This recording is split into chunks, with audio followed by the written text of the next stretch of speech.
জাতীয় নির্বাচনে রাজনৈতিক দলগুলো জোট করলেও লড়তে হবে নিজ প্রতীকে, এমন সিদ্ধান্ত নিয়ে গণপ্রতিনিধিত্ব আদেশের সংশোধনের খসড়ার অনুমোদন দেয় অন্তর্বর্তী সরকারের উপদেষ্টা পরিষদ। তবে এই খসড়া অনুমোদনের পরে আপত্তি জানিয়ে আইন উপদেষ্টার কাছে চিঠি দেয় বিএনপি। অন্যদিকে আরপিওর 21 ধারার পরিবর্তন বহাল রাখতে সরকারকে অনুরোধ করে জামায়াত ও জাতীয় নাগরিক পার্টি।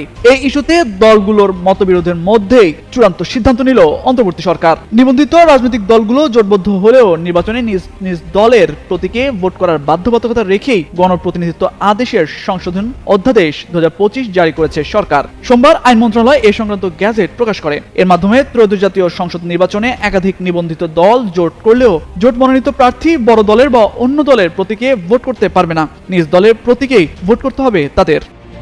স্কিন শুষ্করুক্ষ হয়ে যাবে বলে কি বাইরে যাবে না? জাস্ট 1 2 3 4 করো, স্কিনটাকে রিভাইভ করো।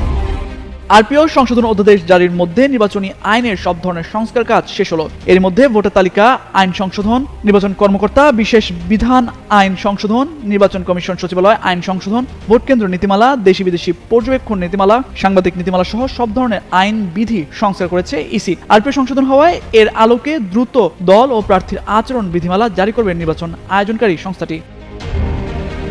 জোটবদ্ধ দলের প্রতীক বরাদ্দ প্রসঙ্গে সংশোধিত আরপিওতে বলা হয়েছে, যদি 2 বা ততোধিক নিবন্ধিত রাজনৈতিক দল নির্বাচনে যৌথ প্রার্থী দিতে সম্মত হয়, তবে নির্বাচন কমিশন আবেদন সাপেক্ষে সেই প্রার্থী যে দলের অন্তর্ভুক্ত সেই দলের জন্য সংরক্ষিত প্রতীকটি জোটবদ্ধভাবে ব্যবহারের জন্য বরাদ্দ দিতে পারবে। এই আবেদনটি আর্টিকেল 11 এর অধীনে তফসিল ঘোষণার 3 দিনের মধ্যে ইসির কাছে করতে হবে।